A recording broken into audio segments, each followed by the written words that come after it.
रहे, ना राग रहे, ना द्वेष रहे, ना राग रहे, हम सबका प्यार पाले। इस संसार में सम्मानित जीवन जी ले, सम्मानित जीवन जी ले। समय की पुकार है, समय की पुकार, समय की पुकार है, समय की पुकार।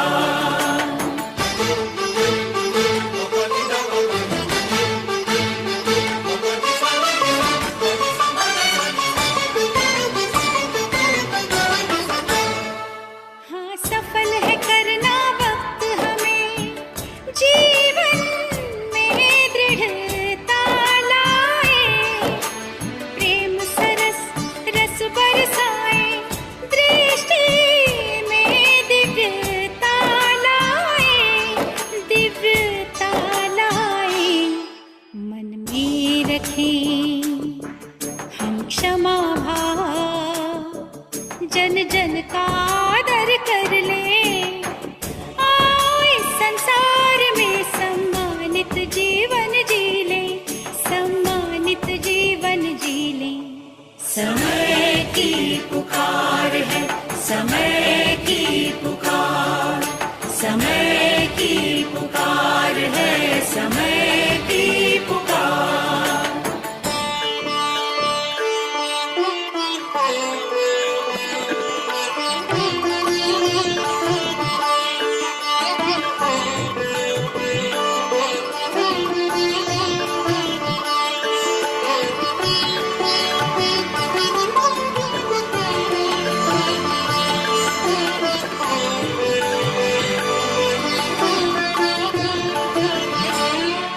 हम जागेंगे तब नई नई सी आशाएं जग जाएंगी, जीवन खुशहाल बनेगा, ये जिंदगी मुस्काएगी, मुस्काएगी। हम कर्मयोगी बन करके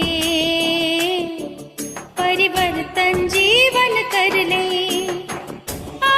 इस संसार में सम्मानित जीवन जी ले, सम्मानित जीवन जी ले।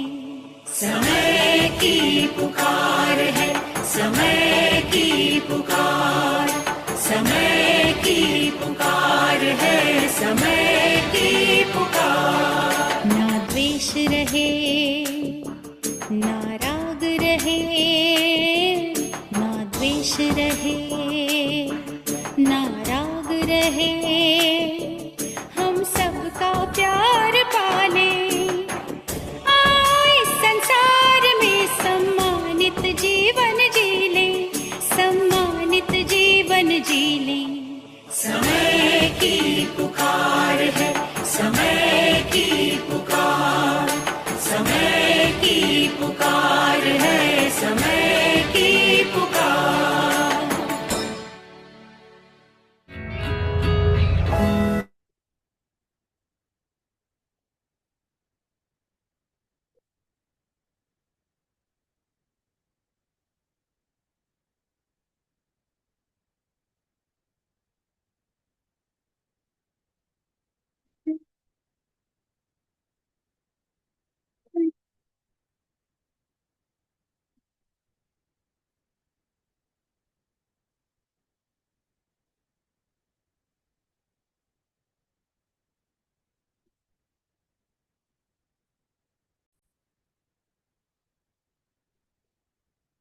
ओम शांति। आज बाबा ने कहा, अभी अभी ब्राह्मण रूप और अभी अभी शक्ति रूप। जिस समय जिस रूप की आवश्यकता है उस समय वैसा ही रूप धारण कर कर्तव्य में लग जाएं, ऐसी प्रैक्टिस चाहिए। अब मान लो कि किसी ने आपको कुछ कह दिया, उस समय आपको कौन सा रूप चाहिए? कि आप भी उनको मिरर करके नाराज हो जाओ, या फिर आप भी उनको मिरर, आप अपना कॉन्ट्रास्ट दिखाओ कि शक्ति रूप क्या होता है। कॉन्ट्रास्ट क्या होता है कि आप स्नेह की वर्षा करो। कॉन्ट्रास्ट क्या होता है कि आप अपनी आंखों से प्यार दिखाओ, आप अपने चेहरे पे स्माइल रखो। कॉन्ट्रास्ट क्या होता है कि आप अपने मन के अंदर उनकी जितनी अच्छाइयां हैं उसका सिमरन करो, ना कि जो उन्होंने गलत किया है उसके बारे में सोचो। तो वो हो गया शक्ति रूप। बाबा कहते हैं वह प्रैक्टिस अब तो होगी जब 1 सेकंड में देही अभिमानी बनने का अभ्यास होगा। वो प्रैक्टिस किसकी होगी? जो देही अभिमानी होंगे। अब देही अभिमानी मतलब कि आपका अपने आप से कनेक्शन बना हुआ है। जब तक आपका अपने आप से कनेक्शन नहीं बना हुआ होगा ना, तब तक ऐसा लगेगा कि दुनिया में कितना वैराग्य आ गया है, लोग एक दूसरे से बात करने को राजी नहीं है। फिर दुनिया ऐसे नजर आएगी। और खुद के साथ कनेक्शन होगा ना, तो आप इतने ज्यादा प्यार से भरे होंगे कि आपको बस इतना पता होगा कि आपको दुनिया में सिर्फ प्यार दिख रहा है और प्यार बढ़ाना है। अगर प्यार क्या होता है कि जब आप किसी आत्मा को जाके बताओ कि आपके अंदर सबसे अच्छी बात क्या है, अपनी बुद्धि को जहां चाहे वहां लगा सके, वह प्रैक्टिस बहुत जरूरी है। ऐसे अभ्यासी सभी कार्य में सफल होते हैं। अब आपको अपनी बुद्धि लगानी है अपने कार्य में। पता है सबसे ज्यादा प्रॉब्लम कब आती है? प्रॉब्लम तब आती है कि जैसे मान लो हमारी एक लाइफ एक सीधी गाड़ी में चल रही है। जब एक ट्रेन एक गाड़ी में चल रही होती है ना, साथ साथ और भी ट्रेनें चल रही होती हैं। मान लो आप इस समय क्लास में हो, आप एक सीधी ट्रेन में चल रहे हो, आपकी पुरुषार्थ की ट्रेन है, लेकिन आपकी और लाइफ भी आपके साथ साथ चल रही है। एक तरफ आपका रोल होगा शायद बहू का, एक तरफ आपका रोल होगा शायद मदर का, एक तरफ आपका रोल होगा शायद एक बच्चे का, फ्रेंड का। मतलब ऐसे करके आपके बहुत सारे रोल्स होंगे और उस रोल्स की रिस्पॉन्सिबिलिटीज होगी। प्रॉब्लम तब आती है जब आपकी एक गाड़ी ऑफ ट्रैक जाती है किसी भी एक रोल की, किसी ने कुछ भी आपको बोला कि ये रिस्पॉन्सिबिलिटी आपने पूरी नहीं करी, आप बाकी सारी ट्रेन भी ऑफ ट्रैक ले जाकर क्या कर लेते हो? अपने मन को दुखी कर लेते हो। एक ट्रेन ऑफ ट्रैक हुई है ना, बाकी तो अच्छी चल रही है ना। तो हमेशा इस चीज पे नजर जानी चाहिए कि मेरी लाइफ में अच्छा क्या चल रहा है और उसके लिए मैं शुक्रिया करना शुरू कर दूं। ये आप अभ्यास ऐसे कर सकते हो, जैसे कल का दिन बीता, कल के दिन में 5 ऐसी कौन सी चीजें थी जो आपके कल्याण हित हुई थी, उसके बारे में सोचो और उसको पेपर पे लिखो। जब आप वो सोचने लग जाओगे ना कि कल ये भी अच्छा हुआ था, ये भी अच्छा हुआ था, ये भी अच्छा हुआ था, ये भी अच्छा हुआ था, आपको आज के दिन में भी वही नजर आएगा कि आज मेरे फेवर में कौन कौन सी चीजें हुई थी। बात क्या होती है जब एक चीज हमारी फेवर में नहीं जाती, हम सोचते हैं हाँ मेरी जिंदगी में तो कुछ अच्छा चल ही नहीं रहा, बस रात कब होएगी, कब सोएंगे, कब अगला दिन आएगा, थक गए हैं। ऐसी वाली फीलिंग आएगी जब आप ये सोचोगे कि मेरे फेवर में नहीं चल रहा। लेकिन जब आप ये सोचोगे कि सब कुछ फेवर में चल रहा है, तब आपकी बुद्धि लाइट रहेगी और आपको ऐसा लगेगा कि अच्छा, अभी मैं बाबा को जाती हूँ और बाबा को शुक्रिया बोलती हूँ कि बाबा इतना सारा कुछ तो मेरे कल्याण हित हो रहा है। और जो अकल्याण में भी हो रहा है वो शक्ति, मतलब जो लग रहा है आत्मा को, वो शक्ति जागृत करने के लिए हो रहा है, इसलिए वो भी कल्याण में हो रहा है। तो बाबा कहते हैं ऐसे अभ्यासी सभी कार्य में सफल होते हैं। यह भी बेहद का कैमरा है जिसमें एक एक सेकंड की फोटो निकलती रहती है। फोटो निकल जाने के बाद अगर अपने आप को ठीक करे तो वह व्यर्थ है ना। मतलब फोटो निकल गई और फोटो में सैड फेस आ गया तो वो तो बेकार चीज हो गई ना। तो बाबा कहते हैं इसी प्रमाण पहले अपने आप को शक्ति स्वरूप की स्टेज पर स्थित करने के बाद कोई कार्य शुरू करना चाहिए। कि पहले आप अपने आप को किस स्टेज पे सेट करो? शक्ति स्वरूप पे। अब शक्ति स्वरूप क्या होता है? जो आत्मा खुद को स्वीकार करती है जैसी वो आत्मा है। क्योंकि जो आत्मा खुद को स्वीकार करती है, वो आत्मा दूसरों के शब्दों को अपने ऊपर लेकर लो नहीं फील करती। आजकल दुनिया में क्या चल रहा है? जो कलयुगी आत्माएं हैं, एक आत्मा किसी के बारे में बोलेगी कोई गलत बात, दूसरी आत्मा कोई और गलत बात बोलेगी, तीसरी आत्मा कोई और गलत बात बोलेगी, और आत्मा निराश होके बैठ जाएगी। लेकिन अगर आप उनके शब्दों को एनर्जी ना दो, तो फिर आप किसके शब्दों को एनर्जी दोगे? जो आपके इनर वर्ल्ड में आपकी आपके बारे में बातचीत होती है कि आपने क्या अभी तक लाइफ में प्रोग्रेस अचीव करी है। जब आप उस पर अटेंशन दोगे तो फिर आप अपना करेक्टर बिल्ड करोगे। लेकिन जब आप सबकी बातें लेकर बैठ जाओगे तो क्या होगा? तो फिर वो तो मतलब लो वाइब्रेशन पे रेडिएट कर ही रहते हैं। आपने उनकी कॉपी करी, मिरर बन गए, आप भी लो वाइब्रेशन वाले हो गए। आपका करेक्टर सुधरा कि बिगड़ा? बिगड़ा ना। तो फिर हमने करना क्या है? हमने उनको मिरर नहीं करना, बट हमने उनको कॉन्ट्रास्ट दिखाना है। जब हम ये प्रैक्टिस करनी शुरू कर देंगे, हमारा शक्ति स्वरूप जागृत होने लग जाएगा। स्टेज से उतर कर अगर कोई एक्ट करे, भले कितनी भी बढ़िया एक्ट करे, लेकिन देखने वाले कैसे देखेंगे? ये भी ऐसे होता है ना। मतलब किसी ने कोई एक्ट करी, स्टेज से उतर गए, अब जो देखने वाले होंगे उन्होंने अपने नजरिए से ही वो एक्टिविटी देखी होगी। लेकिन जब आप दूसरों के नजरिया को अपना नजरिया बना लोगे और वो नजरिया बेकार गलत नजरिया होगा, तो क्या होगा? आप सैड हो जाओगे। लेकिन आप बाबा के नजरिया को अपने नजरिया बना लोगे। बाबा कहते हैं कि मेरे बच्चे तू विश्व कल्याणकारी है, मेरे बच्चे तू डबल ताजदारी है। बाबा ऐसे करके ताज देता है आत्मा को। वो वाला नजरिया अपनाने के बजाय दूसरी आत्मा कहेगी कि तेरे बस के कुछ नहीं है, तू ये काम भी छोड़ दे, वो लेके बैठ जाएगी, तो फिर क्या होगा? तो आप किसके नजरिए को अपना नजरिया बना रहे हो, वो देखने की बात है। क्योंकि आज के टाइम पे आत्मा अपने आप को भी नहीं जानती, तो वो दूसरों के बारे में क्या ही किसी को एक्सप्लेन करेंगे। सबसे इंपॉर्टेंट चीज है अपना रिमोट कंट्रोल अपने हाथ में रखना है। अपनी एनर्जी, अपने शब्द, और अपनी एक्टिविटी, ये आपके कंट्रोल में है, उसकी चीज के ऊपर ध्यान देना है।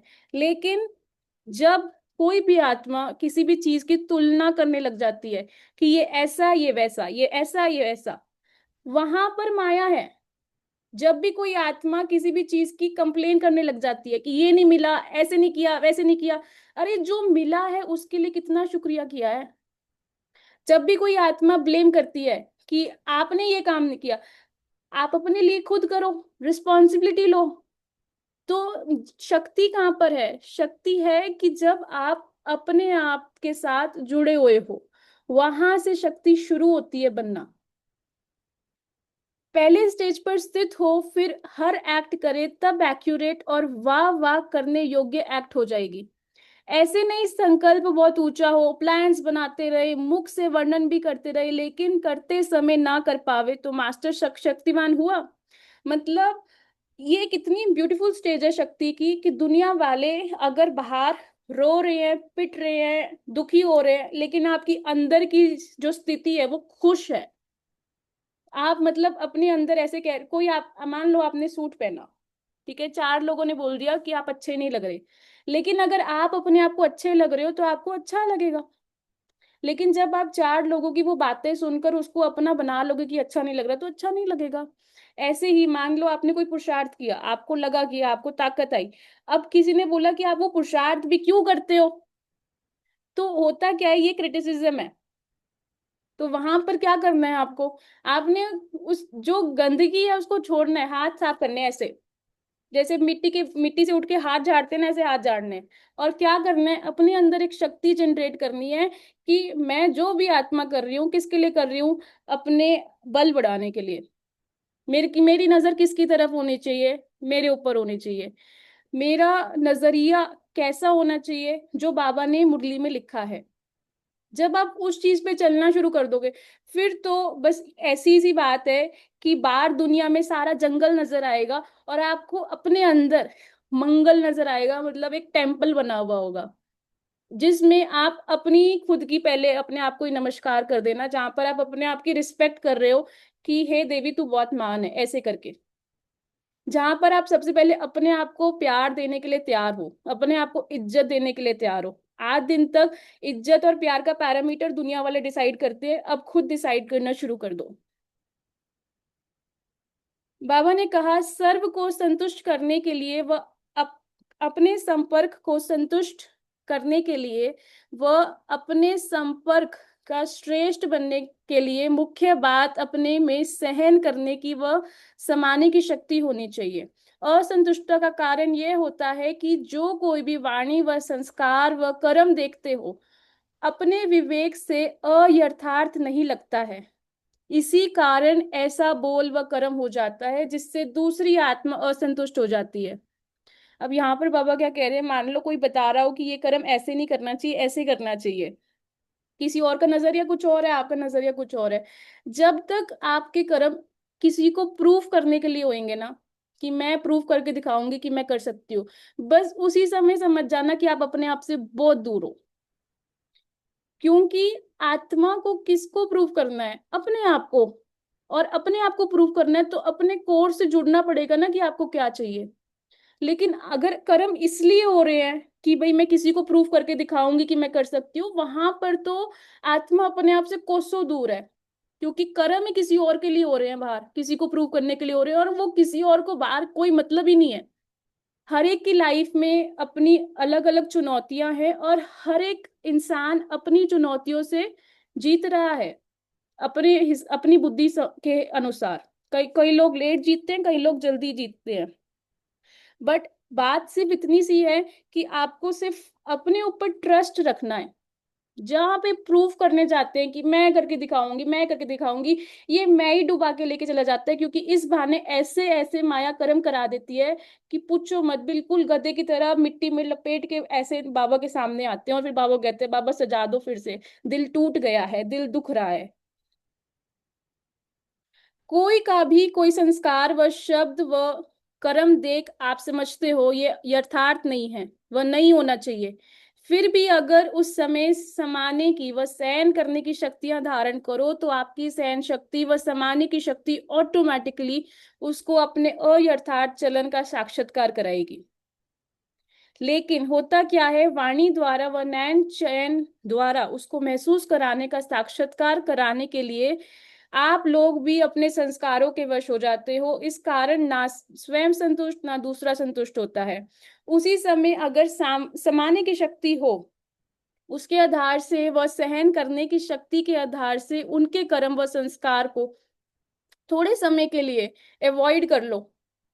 आपकी सहन शक्ति व समाने की शक्ति उस आत्मा के ऊपर संतुष्टता का बाण लगा सकती है। यह ना होने के कारण असंतुष्टता होती है। तो सभी के संपर्क में स्वयं को सर्व को संतुष्ट करने व संतुष्ट रहने के लिए ये दो गुण की बहुत आवश्यकता है। इसमें बाबा कहते हैं इससे ही आपके गुण गायन होंगे। भले उसी समय विजय नहीं दिखाई देगी, हार दिखाई देगी, लेकिन उस समय की हार अनेक जन्मों के लिए आपके गले में हार डालेगी। इसीलिए इसी हार को भी जीत मानना चाहिए। पता है, दुनिया में आपके बाहर क्या हो रहा है वो मैटर नहीं करता है। मैटर ये करता है आप अपनी बुद्धि में कहाँ पर हो। मान लो कुछ भी ऐसा सीन हुआ जो आपको नहीं पसंद आया, तो आप उसका असर अपने ऊपर लगने ही क्यों देते हो। आपकी लाइफ में गोल है, आपको वहां उस गोल तक पहुंचना है, तो बस आप वहां पर ऐसे कर्म करो कि आप उस गोल तक पहुंचो। लेकिन क्या करते हैं, बाहर अपने आप को अपने से नहीं जोड़ते। अंदर आपको एक बच्चे से जुड़ना है, बाहर आपको अपने उस देवी देवता स्वरूप से जुड़ना है जो आपका गोल है। आपको वहां पर कदम चलने हैं आगे। लेकिन वहां पे ना जुड़ के किसी परिस्थिति से, किसी मनुष्य से, किसी कार्य से अपने आप को जोड़ लेते हैं। वहां पर हार हो जाती है। जीत तब होती है जब आप पीछे उस वैल्यू से जुड़ जाते हैं। और वो वैल्यू क्या होती है? Discipline, determination. कई बार रिश्तों में जो वैल्यू होती है वो होती है एप्रिसिएशन। और ये वैल्यू बहुत वर्क करती है। जब आप अप्रिशिएट करना शुरू कर देते हो ना, तो आप सॉफ्टनेस लेकर आते हो एनवायरनमेंट में, प्यार बढ़ाते हो। संपूर्ण पवित्र व निर्विकारी अपने को बना रहे हो या बन रहे हो, जिस समय लास्ट बिगुल बचेगा उस समय बनेंगे। अगर कोई बहुत समय से ऐसी स्थिति में स्थित नहीं रहता है, तो ऐसी आत्माओं का फिर गायन भी अल्पकाल के लिए होता है। ऐसे नहीं समझना कि लास्ट में फास्ट जाकर इसी स्थिति को पालेंगे। लेकिन नहीं, बहुत समय जो गायन है उसको भी स्मृति में रखते हुए अपनी स्थिति को होलीएस्ट और हाईएस्ट बनाओ। कोई भी संकल्प व कर्म करते हो तो पहले चेक करो कि जैसा ऊंचा नाम है वैसा ऊंचा काम है। अगर ऊंचा नाम ऊंचा और काम नीचा तो क्या होगा? अपने नाम को बदनाम करते हो। तो ऐसे कोई भी काम, बाबा कहते तो ऐसे कोई भी काम नहीं हो। अभी आप स्वयं ही विस्तार में ज्यादा जाते हो। जो स्वयं ही विस्तार में जाने वाले हैं वह और कोई को सार रूप में कैसे स्थित कर सकते हैं? कोई भी बात देखते व सुनते हो तो बुद्धि को बहुत समय की आदत होने के कारण विस्तार में जाने की कोशिश करते हो। जैसे मान लो कुछ भी परिस्थिति हुई, अगर वो सॉल्व हो गई, वहां पर एनर्जी नहीं देनी, क्योंकि जहां पर आप अपनी ऊर्जा दोगे वहां पर आप अपनी अटेंशन दे रहे हो। जिस चीज पर आप अटेंशन दे रहे हो उस चीज को बढ़ा रहे हो। वो अब अगला क्या कर्म है उस पर अटेंशन देनी है। क्योंकि आपको अगर अपनी आत्माभिमानी स्थिति बनानी है, आपको अगर अपनी देवी गुणों को बढ़ाना है, तो आपको कहाँ पर अटेंशन देना पड़ेगा? आपको अपने उन अनुभवों के रस में खोना पड़ेगा जहां पर आपने उन देवी गुणों को और उन शक्तियों को यूज किया है। और कहाँ कहाँ पर वो देवी गुण और शक्तियां यूज करनी बाकी है। जो भी देखा व सुना उसके सार को जानकर और सेकंड में समा देने का व परिवर्तन करने का अभ्यास कम है। क्यों क्या के विस्तार में ना चाहते भी चले जाते हैं। इसलिए जैसे बीज में शक्ति अधिक होती है वृक्ष में कम होती है। वृक्ष अर्थात विस्तार। कोई भी चीज का विस्तार होगा तो शक्ति का भी विस्तार हो जाता है। जैसे सैक्रीन कोल तार की चीनी और जैसे मिठास में फर्क होता है ना, वह अधिक क्वांटिटी यूज करनी पड़ेगी। सैक्रीन कम अंदाज में मिठास ज्यादा देगी। इस रीति से कोई भी बात के विस्तार में जाने के समय और संकल्प की शक्ति दोनों ही व्यर्थ चली जाती है। स्नेह के समय शक्ति मर्ज हो जाती है, शक्ति के समय स्नेह मर्ज हो जाता है, तो बैलेंस ठीक नहीं रहा ना। दोनों का बैलेंस ठीक रहे, अर्थात जहां पर न्यारा प्यारा, इस चीज का बैलेंस। क्योंकि जहां पर आप ज्यादा प्यारा बनने की कोशिश करोगे वहां पर दूसरी आत्माएं न्यारी हो जाएंगी। जहां पर आप न्यारे रहोगे वहां पर आप प्यारे बने रहोगे। इसको कहा जाता है कमाल। एक समय एक जोर है, दूसरे समय पर दूसरा जोर है, तो भी दूसरी बात। लेकिन एक ही समय पर दोनों बैलेंस ठीक रहे, इसको कहा जाता है संपूर्ण। समय और संकल्प व अपनी जो भी सर्व शक्तियां हैं उन सर्व शक्तियों के खजाने को ज्यादा काम में नहीं लगाना है। देखो कैसे सर्व शक्ति यूज करते हैं। विस्तार को, पहली शक्ति है विस्तार को सार में लाना। विस्तार को सार में कैसे लेके आएंगे? जैसे जितने भी लोग पढ़ाई करते हैं वो क्या करते हैं, पूरा चैप्टर पढ़ने के बाद अपनी बुद्धि में कुछ पॉइंटर्स रखते हैं कि इस चैप्टर में हमने ये पढ़ा। तो वो पॉइंटर्स उनको याद दिलाते हैं कि अच्छा इसी चीज को बड़ा करके पेपर में लिखना है। तो ये हो गया विस्तार से सार में लेकर आना। ऐसे ही सबसे इंपॉर्टेंट है शक्ति को यूज करना, कि आपके नेटवर्क में जो आपकी एनर्जी है, ऊर्जा, उनके कार्मिक सर्किट में कौन सी आत्माओं से आपकी रोज मुलाकात होती है, उनके दैवी गुण और उनकी शक्तियां आपकी बुद्धि में होनी चाहिए। और आप उनकी एक्टिविटी नोटिस करते रहो, कैसे वो गुण और वो शक्तियां अपनी लाइफ में प्रैक्टिकल आपको दिखाते रहते हैं। आप बहुत इंजॉय करोगे अपनी लाइफ, क्योंकि आपने सार रूप में उनकी शक्तियां पकड़ ली हैं कि ये उन इस आत्मा की शक्ति है, ये इस आत्मा का गुण है प्रैक्टिकल का। ये है विस्तार से सार में लाना। दूसरी जो शक्ति है वो है समेटने की शक्ति, जिसका नाम है संदूक, बाबा दिखाता है। तो संदूक को आप कैसे यूज करोगे, समेटना कैसे है? जैसे रात को जब आप सोते हो तो आप अपना पोता मेल समेट दो। सुबह आपने बनाया कि आपको ये सारे कर्म करने हैं, अब उसको समेट दो। तीसरा है आपकी सहन शक्ति। सहन शक्ति को कैसे यूज करना है? बहुत प्यार से, किसी की आवाज ऊंची जा रही हो, आपकी आवाज और कम हो जाए और मीठी हो जाए। ये है सहन शक्ति का प्रैक्टिकल एग्जाम्पल। फोर्थ है accommodation power, power to adjust. इस शक्ति को आप कैसे यूज करोगे?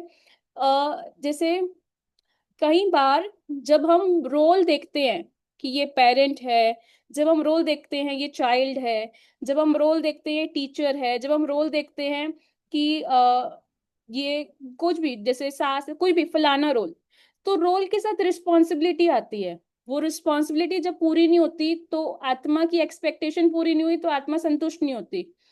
पावर टू एडजस्ट यूज करने का सबसे सहज तरीका है जब आप सोल को देखना शुरू कर दो, आत्मा को देखना शुरू कर दो, और आप बार बार अपनी बुद्धि में बोलो कि ये आत्मा अपनी खुद की आध्यात्मिक जर्नी में है, अपने टाइम पर ये इवॉल्व होएगी आत्मा। जब आपकी बुद्धि में ये संकल्प चलेंगे तो आप सोल को देख रहे होंगे। और जब आप सोल को देख रहे होंगे तब आप बस, आपकी बुद्धि में ये नहीं आएगा कि ये काम नहीं हो, आपकी बुद्धि में ये आएगा कि अनदर सोल, कि एक और आत्मा, बस कोई बात नहीं, ऐसे आएगा। अगली शक्ति है परखने की शक्ति। परखने की शक्ति आप तब यूज करते हो जब आपके पास बहुत सारी चॉइसेस होती है। आप परखोगे कि आपको कौन सी चॉइस पे चलना है। उसके बाद निर्णय करने की शक्ति परखने की शक्ति के साथ यूज होती है। जैसे मान लो आपके पास परखने की शक्ति में आप ये भी बोल सकते हो मेरे को अभी एक क्लास में रहना है, या फिर आप परखने की शक्ति में बोल सकते हो कि मुझे अपना फलाना मार्केट का काम पूरा करना है, मुझे घर का ये वाला काम निपटाना है, कुछ भी, आप मुझे रात शाम का दूध लेकर आना है। आप अपनी लिस्ट लंबी सी बना सकते हो। तो परखने की शक्ति के साथ निर्णय करने की शक्ति कि मैं कौन से चॉइस पे चलूंगी, वो मेरा निर्णय। अगली शक्ति है सामना करने की शक्ति। सामना करने की शक्ति होती है कि आप उस समय काली के रूप में हो, आप अपने साइड पे खड़े हो, अपने हक में खड़े हुए हो। वो शक्ति होती है सामना करने की शक्ति, जिसमें बस आप अपने उस शक्ति स्वरूप में हो कि आप अपने ट्रुथ में खड़े हुए हो। उसके बाद जो शक्ति होती है लास्ट, सहयोग की शक्ति। सहयोग की शक्ति मिलने के लिए जो मोस्ट इंपॉर्टेंट होता है वो होता है स्नेह। जहां स्नेह है वहां सहयोग मिला हुआ है। जब कई बार आत्मा ये उलाहना देती है ना बाबा को कि बाबा मुझे ना कोई आत्मा सहयोग नहीं देती, मैं सबकी मदद करती हूँ लेकिन मेरी कोई नहीं करता। तो सहयोग शक्ति का सिंपल सा अर्थ है कि स्नेह है तो सहयोग है, स्नेह नहीं है तो सहयोग भी नहीं है। तो उस स्नेह को बढ़ाना तो सहयोग प्राप्त अपने आप हो जाएगा। बाबा कहते हैं कम खर्च बाला नशीन, संकल्प वही उत्पन्न होगा जिससे सिद्धि प्राप्त होती हो ही जावेगी। समय भी वही निश्चित होगा जिसमें सफलता हुई पड़ी है। अब किसका संकल्प सफलता को प्राप्त करेगा? जिसको निश्चय होगा, जिसको बिलीव होगा अपने संकल्प पे। हमारी जॉब सिर्फ निश्चय करने की होती है, बाकी उस संकल्प को प्रैक्टिकल लाइफ में लाना कैसे है, वहां पर तो सरेंडर करना होता है। और जब हम सरेंडर कर रहे होते हैं तब हम एक ऐसी ऊर्जा को सरेंडर कर रहे होते हैं, ऐसी महान ज्योति बिंदु को सरेंडर कर रहे होते हैं कि हमें पता है कि वो हमेशा मेरे फेवर में ही सोचती है। ज्योति बिंदु मतलब शिव बाबा जो परम धाम में बैठे, वो हमेशा ही मेरे फेवर में सोचते हैं। वो हमेशा मेरे लिए ऊपर ही काम कर रहे हैं, मेरे लिए ही काम कर रहे हैं। जब ये माइंडसेट हो जाता है ना, तब वहां पर हमें बाबा से बहुत प्यार मिलना शुरू हो जाता है। नहीं तो आधी से ज्यादा दुनिया यही सोचती रहती है कि भगवान मेरे साथ बहुत बुरा कर रहा है, लेकिन भगवान हमेशा हमारे साथ, हमारे ऊपर, हमारे फेवर में ही काम कर रहा होता है। जो हमें दंड दे रहे होते हैं वो हमारे पुराने कर्म दे रहे होते हैं। जब हम ये कर्म को और भगवान की फिलॉसफी को दूर कर देंगे ना, तब हमें वो बाबा से प्यार फील होना शुरू हो जाएगा। इसको कहते ही हैं सिद्धि स्वरूप। संकल्प और समय व अपनी जो भी सर्व शक्तियां हैं, उन सर्व शक्तियों के खजाने को ज्यादा काम में नहीं लगाना है। कम खर्च बाला नशीन, संकल्प वही उत्पन्न होगा जिससे सिद्धि प्राप्त हो जाएगी। समय भी वही निश्चित होगा जिसमें सफलता हुई पड़ी है। इसको कहा जाता है सिद्धि स्वरूप। कि आपने सोचा और वो ड्रामा आपके लिए बना। क्यों बना? क्योंकि आप ही मास्टर क्रिएटर थे, आपने वो ड्रामा रचा। पता है बात क्या है, हम एक डिब्बे के अंदर बंद है और उतना ही सोचते हैं जितना वो डिब्बे में है। और बाबा कहता है कि आप कुछ भी प्राप्त कर सकते हो, तो आप थोड़ा सा उस डिब्बे से बाहर आके सोचा करो। और जब आप उस बाहर आके सोचते हो, आप अपना देवी स्वरूप, आप अपना शक्ति स्वरूप, आप अपना स्नेह स्वरूप, आप अपना काली का भी स्वरूप, आप वो सारे स्वरूप अपने देखो। आप अपना सरस्वती का स्वरूप, आप अपना दुर्गा का स्वरूप। दुर्गा होती है हिम्मत की देवी, करेज। जब आप वो सारे स्वरूप अपने पास रखोगे तब आपको मजा आएगा। तब आप एक अलग ही दुनिया में होंगे, इस दुनिया से उपराम। क्योंकि इस दुनिया में तो आपको पता है कि ये दुनिया विनाश की तरफ जा रही है। समय की सूचना देने लिए बीच बीच में घंटी बजाकर जगाते हैं। बाबा कहते हैं समय की सूचना देने के लिए बीच बीच में घंटी बजाकर जगाते हैं। इसलिए आपके जड़ चित्रों के आगे घंटी बजाते हैं, उठाते भी हैं घंटी बजाकर, फिर सुलाते भी हैं घंटी बजाकर। यह भी समय की सूचना, घंटियां बजती हैं। क्योंकि जैसे शास्त्रवादियों ने लंबा चौड़ा टाइम बताकर सभी को सुला दिया है, खूब अज्ञान नींद में सारे सो गए हैं क्योंकि समझते हैं अभी बहुत समय पड़ा है। तो यहाँ फिर जो देवी परिवार की आत्माएं हैं उन्हों को चलते चलते माया कई प्रकार के रूप रंग रीति रस्म के द्वारा अलबेला बनाकर समय की पहचान से दूर पुरुषार्थ के ढीलेपन में सुला देती है। अभी बहुत कड़े पेपर तो आने वाले हैं, पेपर तो बहुत समय हो जाता है तो पढ़ाई में अलबेलापन हो जाता है। पता है, जब आपका एक पुरुषार्थ ये रहेगा ना कि मुझे खुद पे अटेंशन देना है, जब आपका ये पुरुषार्थ रहेगा ना कि मुझे इस शक्ति को जगाने पे काम करना है, तो आप अपनी लाइफ में एक अपने एजेंडा के साथ बिजी रहोगे।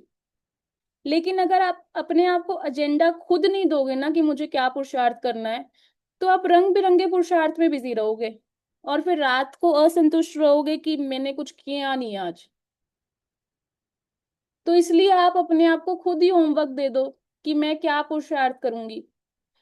कई बार हम अपने आप को बहुत जनरल पुरुषार्थ देते हैं। जनरल पुरुषार्थ क्या होता है कि मुझे सुबह अमृत वेला करना है, मुझे मुरली पढ़नी है, मुझे नुमा शाम करना है, मुझे रात को अव्यक्त वाणी पढ़नी है, मुझे पोता मिल देना और मुझे सो जाना है। अब आत्मा की भूख तो इस पुरुषार्थ से भी ऊपर की है, तो उसमें आपका पेट भर जाएगा। तो इसलिए आप अपने आप को एक स्पेसिफिक पुरुषार्थ दो कि बाबा मैं इस वाले गुण पे काम कर रही हूँ, बाबा मैं इस वाली शक्ति पे काम कर रही हूँ, बाबा मैं इस वाली कला पे काम कर रही हूँ कि दुश्मन को दोस्त कैसे बनाते हैं। जब आप ऐसे अपना पुरुषार्थ शुरू करोगे, आप अपने पुरुषार्थ में बिजी रहोगे, आपको हर एक जगह यही दिखता रहेगा कि कैसे मैं वो शक्ति यूज कर रही हूँ, कैसे मैं वो गुण यूज कर रही हूँ, कैसे मैं वो कला यूज कर रही हूँ।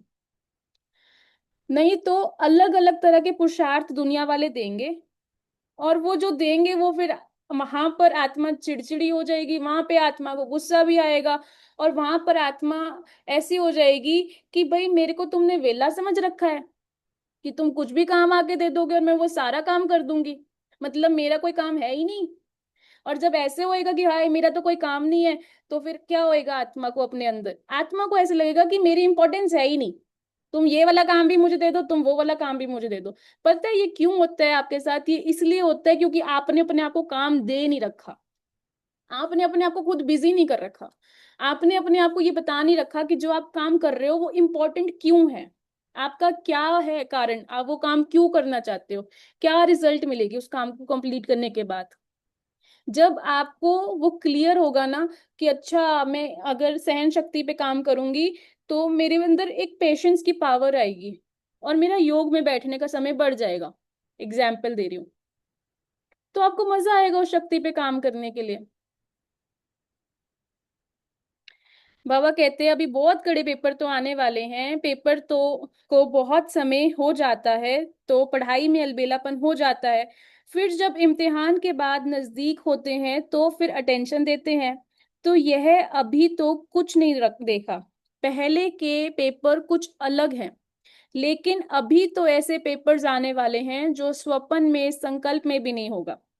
प्रैक्टिस ऐसी होनी चाहिए जैसे हद का ड्रामा साक्षियों देखा जाता है, फिर चाहे दर्दनाक हो हंसी का हो, दोनों पार्ट को साक्षियों देखते हो, अंतर नहीं होता है क्योंकि ड्रामा समझते हैं।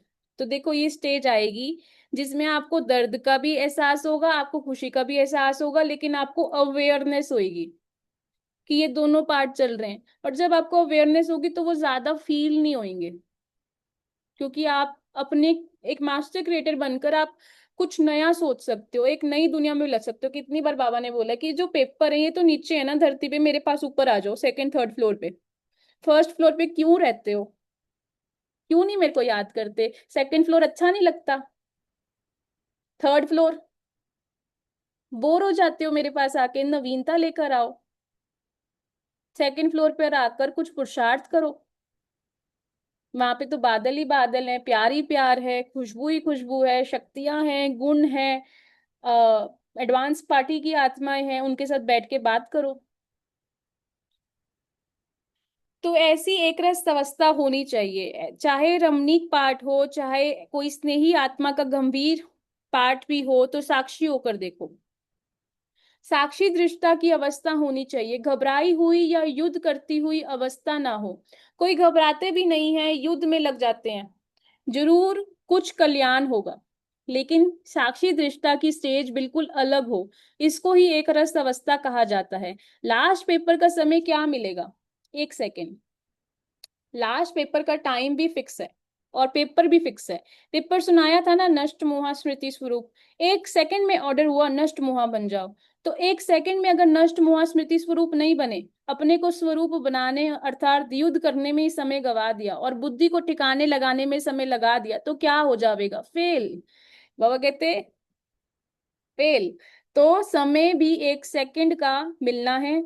यह भी पहले से ही सुन रहे हैं, पेपर भी पहले सुन रहे हैं, तो कितने पास होने चाहिए?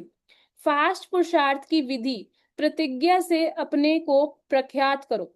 मतलब आप अपने साथ प्रॉमिस करो कि बाबा मैं ये वाला पुरुषार्थ करूंगी, और जब आप अपने आप से प्रॉमिस कर रहे हो, तब आप अपने मसल को बिल्ड करो कि आपको कमिटमेंट रखनी है अपने पुरुषार्थ के साथ, बीच में नहीं छोड़ना है, कमिटमेंट रखनी है। जब आप कमिटमेंट रखोगे तो आप अपने पुरुषार्थ के लिए शो अप करोगे। बाप को प्रख्यात करो अर्थात प्रतिज्ञा से प्रत्यक्षता करो। अभी के समय प्रमाण, मास्टर रचयिता को कौन सा पोता मेल देखना है, क्या क्या गलती की, यह तो बचपन का पोता मेल है, लेकिन मास्टर रचयिता को कौन सा चार्ट चेक करना है? देखो बाबा क्या बोल रहा है, आप हर शक्ति को सामने रखते हुए यह पोता मेल देखो कि आज के दिन सर्व शक्तियों में से कौन सी शक्ति कितनी परसेंटेज में जमा की। आप हर शक्ति को सामने, 8 शक्तियां हैं, लिखो शक्तियों को कितनी परसेंटेज में आज मैंने कौन सी शक्ति यूज करी। बाबा कहते अभी जमा के खाते का पोता मेल देखना है, खर्चे को फुल स्टॉप देना है। मतलब जब कोई कमाने लगता है ना, तो बुजुर्ग लोग कहते हैं रात को सोते समय ये जरूर चेक करना कि मैंने जितना कमाया, कहीं मैंने उससे ज्यादा तो नहीं खर्च किया, क्योंकि वो एक अच्छी बिजनेसमैन की पर्सनैलिटी नहीं होती, कि मैंने जितना कमाया मैंने उससे ज्यादा तो नहीं खर्च किया। ऐसे ही आप अपनी शक्तियों को इतना ज्यादा कमाओ कि आपको ऐसे लगे कि मैंने बहुत कम खर्च किया है। इतना अपने पास स्टॉक रखो। पहले यह चेक करो कि अमृत वेला का आदिकाल ठीक है। अगर आदिकाल ठीक ना होगा तो मध्य और अंत भी ठीक नहीं होगा।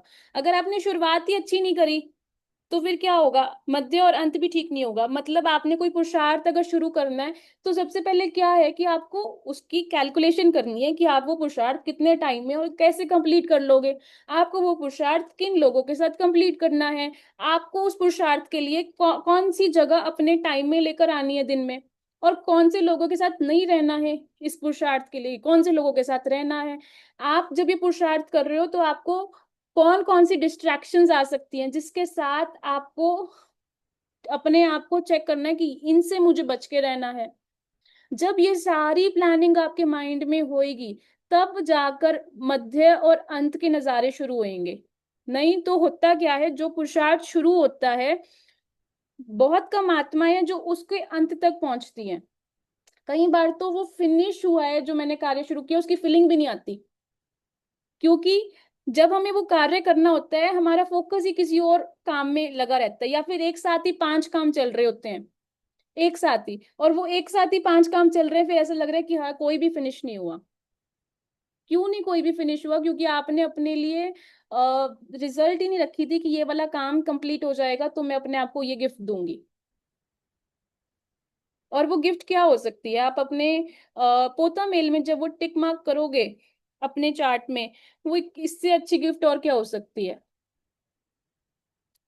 पहले ये चेक करो कि अमृत वेले का आदिकाल ठीक है। अगर आदिकाल ठीक नहीं होगा तो मध्य और अंत भी ठीक नहीं होगा। आदिकाल के में अनुभव करने का अभ्यास नहीं है तो सृष्टि के आदि अथवा आदिकाल में सर्व सुखों को अनुभव नहीं कर सकेंगे। जैसे सारे दिन में वह आदिकाल है, उस आदिकाल को अगर छोड़कर कुछ समय के बाद व कुछ घंटों के बाद जागते व बैठते हो, वह कनेक्शन जोड़ते हो, जितना यहाँ लेट उतना वहां लेट।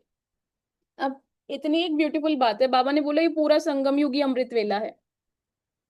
जब आप इस फीलिंग के साथ इस संगम युग को जियोगे कि ये पूरा संगम का समय अमृत वेला है, ये पूरा संगम का समय अमृत वेला अर्थात वरदानों की वेला है, वरदानों की वेला है अर्थात मैं आत्मा वरदानों में पल रही हूं।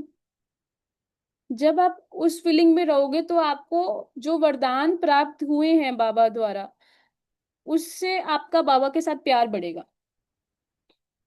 लेकिन अगर आप इस फीलिंग में नहीं रहोगे कि अमृत वेला वरदानों की वेला है और ये पूरा 24 घंटे ही वरदान में आप पल रहे हो, वो नहीं फील होगा, तो फिर क्या होगा, आप दुनिया में जब बाहर जाओगे और दुनिया वालों ने अगर कुछ भी खिटपिट करी होगी, तो आत्मा वहीं पर कहेगी, ये ले मेरा रिमोट कंट्रोलर, मैं नाचने के लिए तैयार हूँ, मैं सैड होने के लिए भी तैयार हूँ, मैं चिल्लाने के लिए भी तैयार हूँ, मैं जो भी मतलब जो भी नेगेटिव एक्टिविटी है वो करने के लिए तैयार हूँ, क्योंकि मेरा रिमोट कंट्रोल मैंने ही तो आपको अपने हाथ में दे दिया है। और जो आत्मा वरदानों में पल रही होगी वो आत्मा क्या कहेगी, लो बाबा मेरा रिमोट कंट्रोल, आप मुझे कठपुतली की तरह नचाओ। बाबा कहेगा बच्चे, सहन शक्ति, सहन शक्ति ऑर्डर होके आएगी। और वो सहन शक्ति क्या कहेगी, किसी की आवाज जितनी ऊंची उतनी है आपकी आवाज धीमी, किसी के जितने गंदे गंदे वर्ड्स वो निकाल रहे हैं बाहर, आप उतना ही उनके साथ अच्छे अच्छे, आप तो देवता हो, आप तो महाराज हो। यही तो कॉन्ट्रास्ट है, यही तो डिफरेंस है। और अगर आप ये डिफरेंस में रह रहे हो तो फिर तो आपकी जैसी आत्मा ही कोई नहीं। यही तो परिवर्तन है। बाबा कहते जैसे सारे दिन का वह आदि काल का है, उस आदि काल को अगर छोड़ कुछ समय के बाद, वह कुछ घंटों के बाद जागते व बैठते हो, वह कनेक्शन जोड़ते हो, तो जितना यहाँ लेट उतना वहां लेट, क्योंकि बाप दादा से बच्चों के मिलन का अपॉइंटमेंट का समय जो है उसमें पहले चांस बच्चों का है। फिर भक्तों का टाइम है 5 से 5 बजे के बाद भक्तों का टाइम है। अगर भक्तों के टाइम में भी कनेक्शन जोड़ा तो बच्चों जैसा वरदान नहीं पा सकेंगे, इसलिए इस काल का उस काल से कनेक्शन है। जो एक ही समय तीनों रूप से सर्विस नहीं करते हो, तीनों रूप और तीनों रीति से एक ही समय करना है, नॉलेजफुल, पावरफुल और लवफुल, नॉलेजफुल, पावरफुल और लवफुल। जब हम प्यार के बिना ज्ञान देने जाएंगे ना, वो ज्ञान किसी को समझ नहीं आएगा, वो ऐसे लगेगा पता नहीं क्या ही चल रहा है।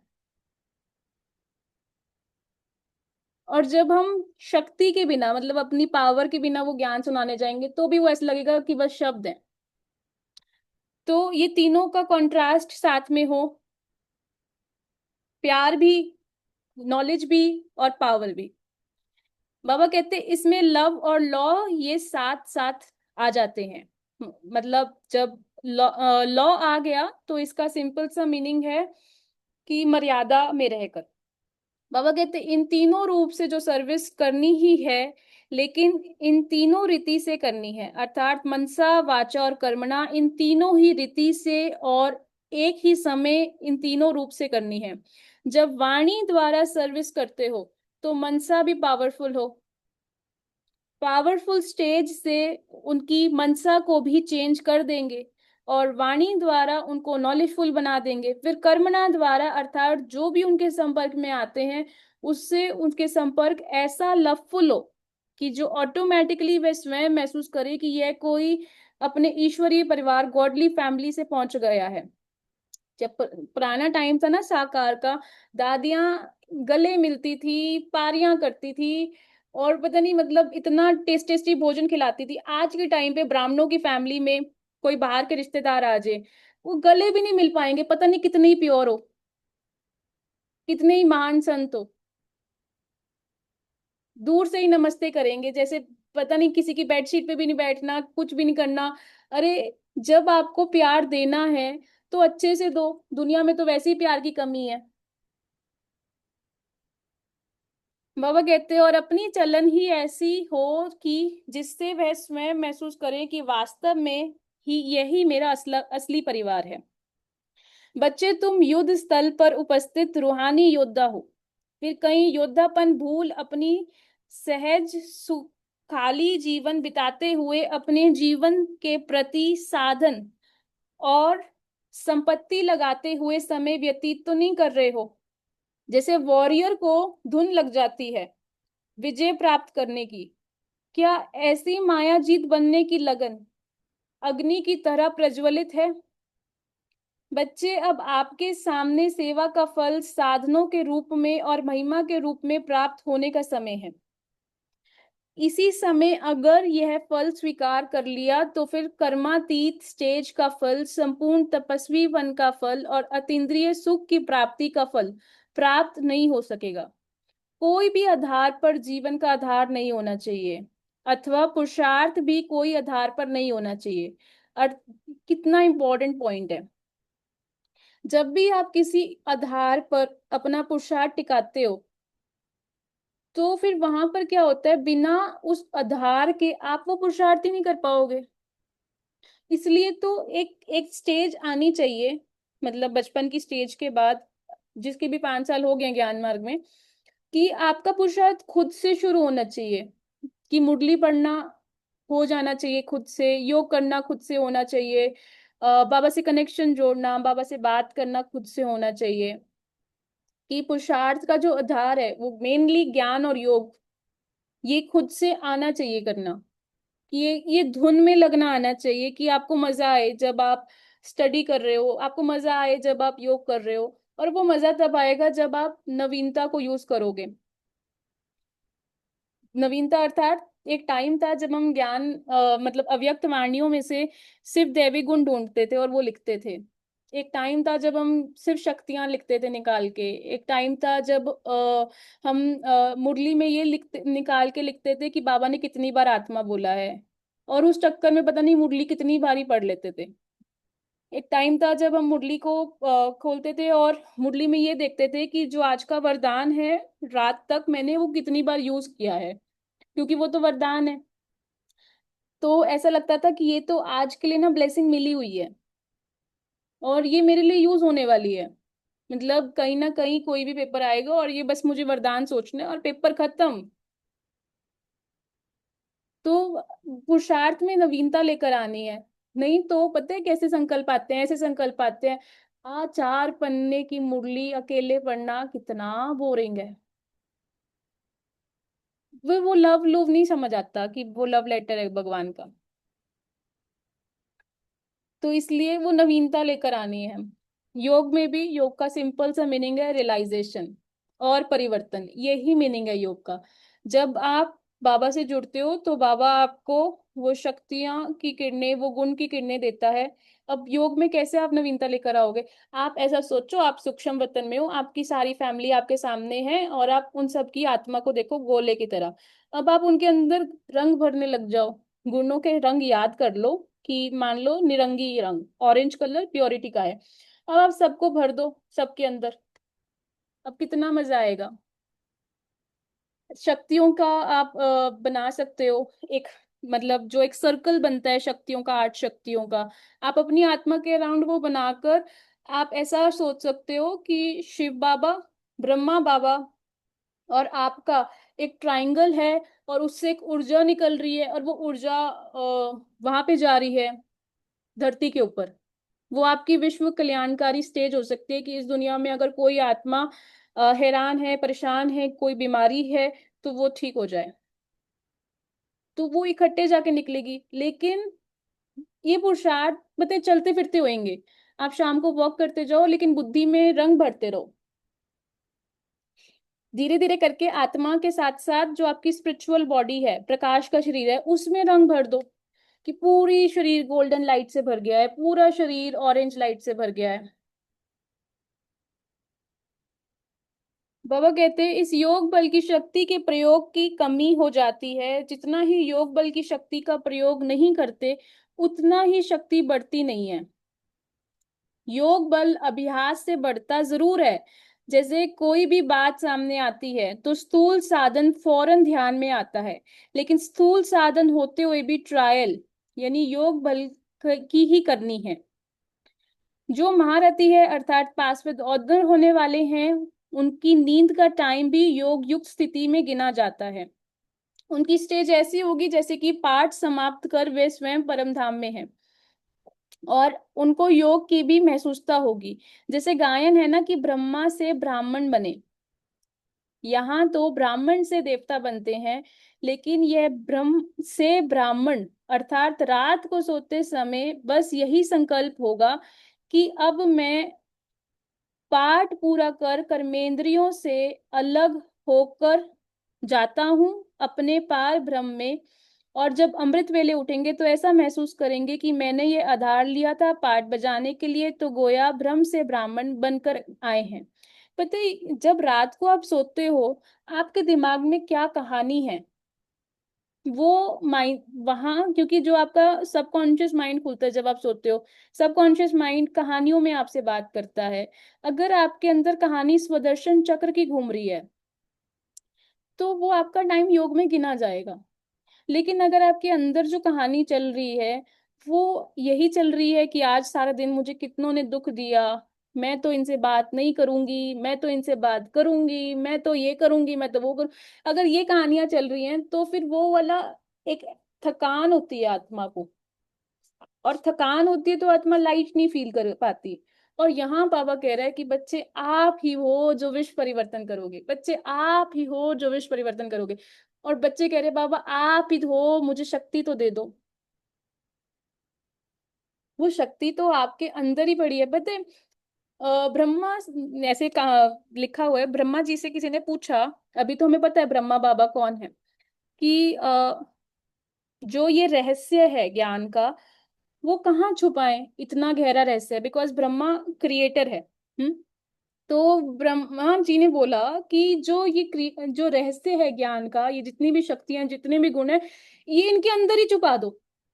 ये सारी जगह बाहर ढूंढ लेंगे लेकिन अपने अंदर नहीं ढूंढेंगे। ये सारी जगह बाहर पूछने चल जाएंगे कि इस प्रॉब्लम का क्या सॉल्यूशन है, ये अपने अंदर जाएंगे ही नहीं। इसीलिए इस राज को जानते हुए आप, जब भी कुछ बात होती है बाहर दुनिया में, आप अपने अंदर जाया करो। और अपने अंदर तो इतना बड़ा ऑडिटोरियम बना लो जहां पर आपको अपने डिफरेंट डिफरेंट स्वरूप से आपकी बातचीत होती हो। क्योंकि अगर अंदर की दुनिया बड़ी नहीं करोगे, तो फिर वो बाहर की दुनिया में ही जी रहे होंगे। और बाहर की दुनिया बड़ी रंगीली है, कई बार समझ भी नहीं आती है। लेकिन अंदर की दुनिया में मेरा कंट्रोल है, बाहर की दुनिया में मेरा कंट्रोल है ही नहीं। बाहर में तो व्यक्ति क्या बोलते हैं, परिस्थितियां कैसी आती हैं, साधन काम करते हैं नहीं करते हैं, वो कुछ भी मेरे कंट्रोल में नहीं है। ये जूम अगर चल रहा है, अच्छी बात है, लेकिन ये भी क्या मेरे कंट्रोल में है? नहीं। लेकिन अगर ये जूम चल रहा है, नहीं चल रहा है, और अगर मेरी स्थिति डाउन हो गई, तो मतलब क्या है ये? तो मतलब यही है कि मैंने बाहर की दुनिया को इतना बड़ा कर रखा है, और फिर मैं सोच रही हूँ कि मैं खुश होऊंगी। कैसे? वो जो सोर्स है वो तो आप खुद ही हो ना अपने लिए। जब तक स्व पर अटेंशन नहीं जाएगा तब तक परिवर्तन नहीं आ पाएगा।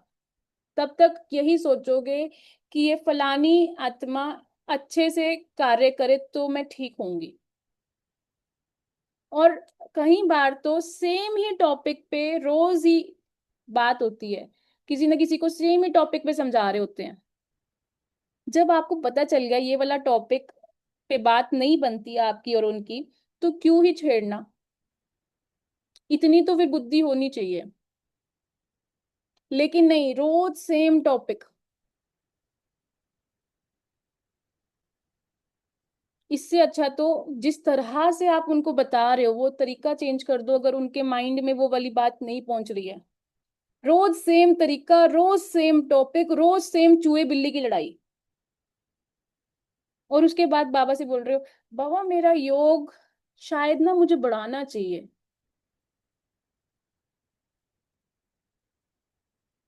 बाबा कहते हैं कि यह ब्रह्म से ब्राह्मण अर्थात रात को सोते समय बस यही संकल्प होगा कि अब मैं पाठ पूरा कर कर्मेंद्रियों से अलग होकर जाता हूँ अपने पार ब्रह्म में। और जब अमृत वेले उठेंगे तो महसूस करेंगे कि मैंने यह आधार लिया है पाठ बजाने के लिए, तो गोया ब्रह्म से ब्राह्मण बन कर आए हैं। यहां से तो जाकर वे सीधे देवता बनेंगे। लेकिन यह इस समय के ही अष्ट रत्नों का गायन है। जैसे साकार में बाप और माँ सरस्वती को देखा, उन्हें फर्स्ट सेकंड नंबर किस आधार पर मिला? उनकी ज्यादा समय की कमाई तो नींद में जमा हुई है ना। भले वह सोते भी थे, लेकिन ऐसा अनुभव करते थे कि नींद में नहीं है, बल्कि हम तो जगे जाग रहे हैं। और फिर उनकी थकावट भी दूर हो जाती थी, क्योंकि जब आत्मा कमाई में जागृत होती है तो उसे थकावट भी नहीं होती। तो जैसे माँ बाप ने नींद को योग में बदला, तो आप भी फर्स्ट ग्रैंड के महारथियों को ऐसा ही फॉलो करना है। अब ऐसा अनुभव करते हो कि नींद कम हो जाती है लेकिन ऐसी अवस्था बनानी है। नींद को योग में बदलो और फॉलो फादर करो। सारा दिन तो वे आपके समान ही साधारण थे ना। यह है फर्स्ट ग्रेड की निशानी, अष्ट रत्नों में आने वाले की। दूसरे हैं 100 वाले, और तीसरे हैं 16,108 वाले। पहले हैं 8 रत्न, फिर हैं 108 रत्न, फिर हैं 16,108 रत्न। लेकिन यहाँ महारथी तो सभी हैं, घोड़े सवार कोई नहीं है, लेकिन फर्स्ट सेकंड और थर्ड नंबर होते हैं। फर्स्ट सेकंड और थर्ड नंबर होते हैं। इसलिए किस पे अटेंशन देना है? खुद पर अटेंशन देना है। और जब हम खुद पे अटेंशन देंगे एक सेकेंड,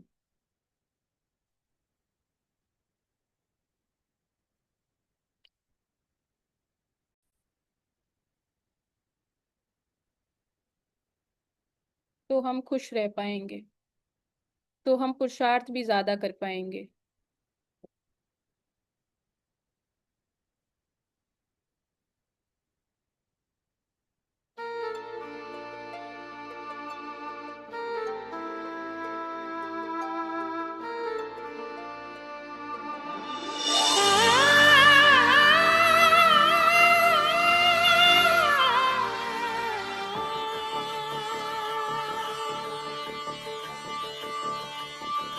ना द्वेष रहे, ना राग रहे, ना द्वेष रहे, ना राग रहे। हम सबका प्यार पाले, आए संसार में सम्मानित जीवन जी ले, सम्मानित जीवन जी ले। समय की पुकार है, समय की पुकार, समय की पुकार है, समय की पुकार।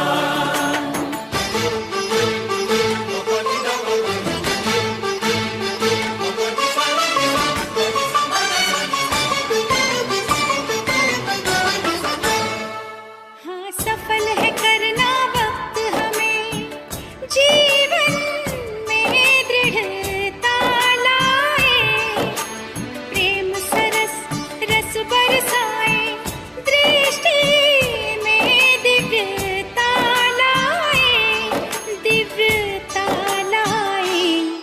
मन में रखें हम क्षमा भाव, जन जन का आदर कर ले, आए संसार में सम्मानित जीवन जी ले, सम्मानित जीवन जी ले। समय की पुकार है, समय की पुकार, समय की पुकार है, समय की पुकार।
खुश रहे, ना राग रहे,